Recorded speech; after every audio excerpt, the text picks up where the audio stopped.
Unajua mimi nimezaliwa kule Usukumani. Kule Usukumani tumefundishwa mila moja. Tunapokuwa tunakuwa tunaambiwa kati ya watu ambao waogopa kuwapiga ni wawili, watatu. Kwanza mlevi, mzee na mgonjwa. Kule Usukumani tumefundishwa hivyo kwamba ogopa kupiga watu watatu: mlevi, mzee na mgonjwa.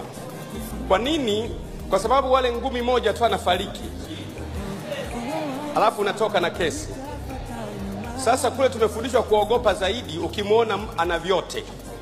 Ukiona sasa ni mzee na ni mlevi na ni mgonjwa, tumefundishwa ukimwona mkimbie mbali. Kwa hiyo na mimi nashika mila ya wazee wangu, sitaivuka leo kwa jina la Yesu. Na hilo ndio neno la Bwana. Wewe unanijua sasa hivi kwa miaka mingi, wengine miaka 20. Mimi nikisema kitu Mungu amesema. Na ndio maana hata wengine wanaweza wakasema ikatulia, wengine wakaongea ikatulia, ila mimi nikisema dunia inatikisika. Kwa namna hiyo nimejenga utamaduni wa kutokupiga wale ambao Mzee Gwajima ameniambia. Usipige mlevi, usipige wazee, usipige mgonjwa. Sasa ukikuta mtu ana vyote, ndio wa kumogopa karibu kabisa. Mbona wakati ule yule mtukazi, sura ya mtukazi mlinyamaza hapa? Mlisema kitu? Sema kitu ukione cha moto. Utatembelea vidole. Dalala mchongoma, ugali mbele mboga nyuma. Sasa wewe unaona mama anaongea polepole, mie mwenzenu mwendo mnamuonea. Mie mwenzenu ana sura yaipo.